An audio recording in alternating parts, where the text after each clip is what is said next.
श्री राम और रावण अंतिम युद्ध के लिए रणभूमि पहुंचते हैं। अंतिम युद्ध की भयानकता को देखते हुए ब्रह्मा जी ने इंद्र के रथ को श्री राम को दिलाया। नए नए रथ पर चढ़कर इतना क्यों इतरा रहे हो? रावण के सामने आए हो तो शीश झुका कर आओ। तू इससे पहले यदि शीश झुका कर आ जाता तो कदापि तेरे बच जाने की संभावना हो सकती थी, परंतु अब तो तेरा शीश काटना ही अनिवार्य हो गया है। अरे तपस्वी, अभी तक तूने जिन योद्धाओं को मारा है मैं उनके समान नहीं हूँ। मेरा नाम है रावण, तीनों लोग जिसका यशगान करते हैं, लोकपाल तक जिसके बंदी है। तुमने खरदूषण और बिरार को मारा, बेचारे बाली का छुपकर वध किया, कुंभकर्ण और मेघनाथ को मारा। आज मुझे उन सब का प्रतिशोध लेना है। यदि तुम रणभूमि छोड़कर भाग न गए तो आज मैं उस सब का वैर निकालूंगा। ये मत भूलना, आज सामना रावण से है, रावण से। नीच निशाचर, असहाय स्त्रियों पर वीरता दिखाने वाला कायर, तू किस बात पर अपने को वीर कहता है? धर्म की मर्यादा भंग करने वाले पापी, तेरे समस्त पापों का दंड आज अवश्य मिलेगा। दंड देने का कार्य राजा का है, किसी भिखारी का नहीं। पहले प्रथम दंड ले, ये तेरा दंड। और श्री राम और रावण में घनघोर युद्ध आरंभ हो जाता है। एक धर्म रथ पर बैठा, एक वाम रथ पर बैठा, दोनों ही महारथी और महाबली संग्राम करते हैं। अंतिम चरण में युद्ध रावण और राम करते हैं और फिर रावण अपना रथ आसमान में ले जाते हैं। तब श्री राम जी अपने रथ को आसमान में ले जाते हैं। माधुरी, देखो रावण का रथ बड़े वेग से आ रहा है, अतः अब सावधान हो जाओ और आगे बढ़ो। जिस प्रकार हवा उमड़े हुए बादलों को छीन छीन कर डालती है, उसी तरह मैं शत्रु के रथ का विध्वंस करना चाहता हूँ। भय तथा घबराहट छोड़कर मन और नेत्र को स्थिर रखते हुए घोड़े की बात को काबू में रखो और रथ को तेज चलाओ। अब मैं एकाग्रचित्त होकर युद्ध करना चाहता हूँ। और फिर श्री राम और रावण में भयंकर युद्ध होने लगती है। इस युद्ध को रणभूमि में दोनों पक्ष के सेनागण और महारथीगण रुक कर देखने लगते हैं।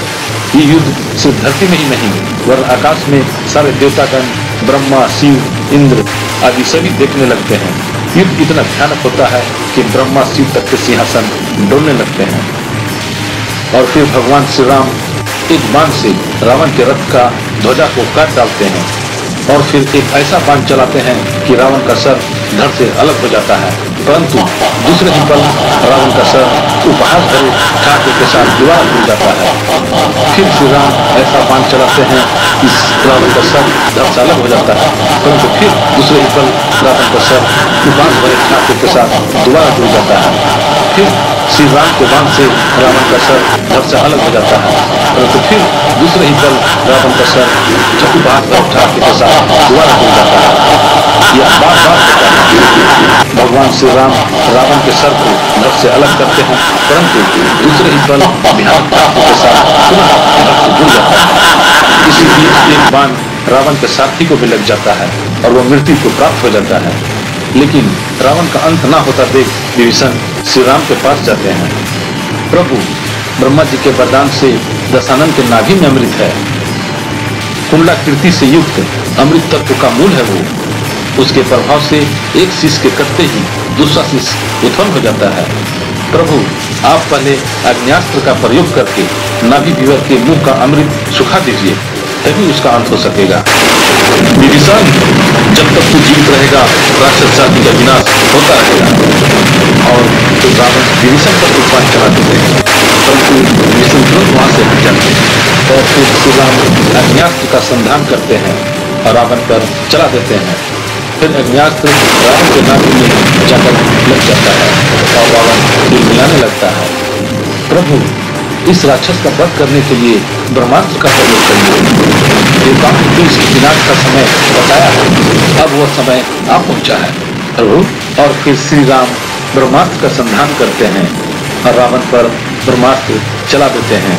ब्रह्मास्त्र को लगते ही जय श्री राम, श्री राम, जय श्री राम। इस प्रकार रावण का अंत हो जाता है।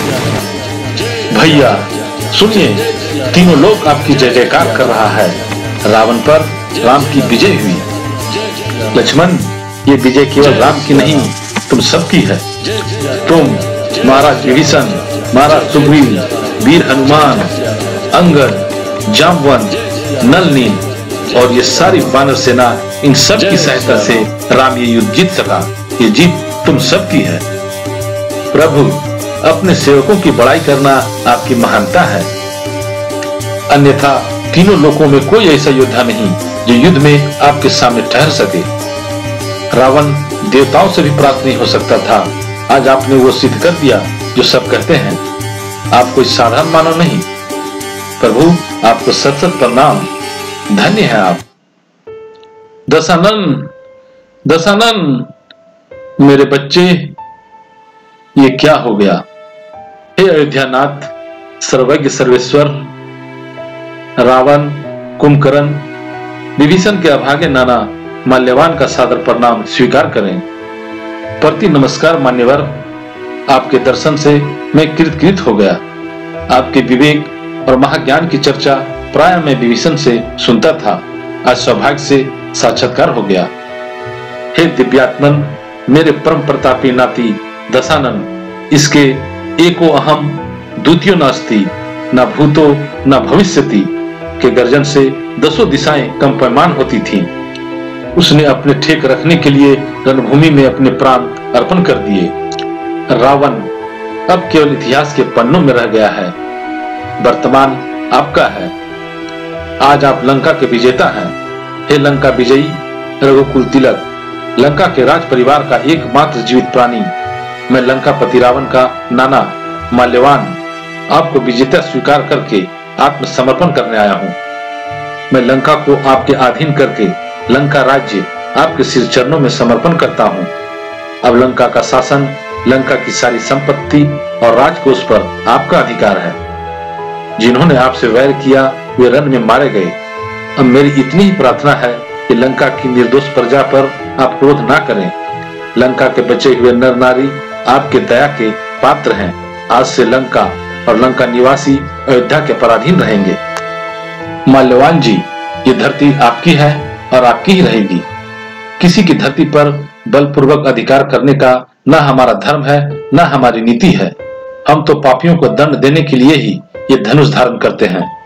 लंका वासियों को अधीन करके परतंत्र बनाने और लंका राज्य हड़प कर उस पर अपनी सत्ता जमाने के लिए हमने यह युद्ध नहीं किया। रावण के अधर्म, अनीति और अत्याचार के कारण बाध्य होकर हमें ये युद्ध करना पड़ा। लंका लंका वासियों की है, उस पर लंका वासियों का ही अधिपत्य रहेगा, अयोध्या का नहीं।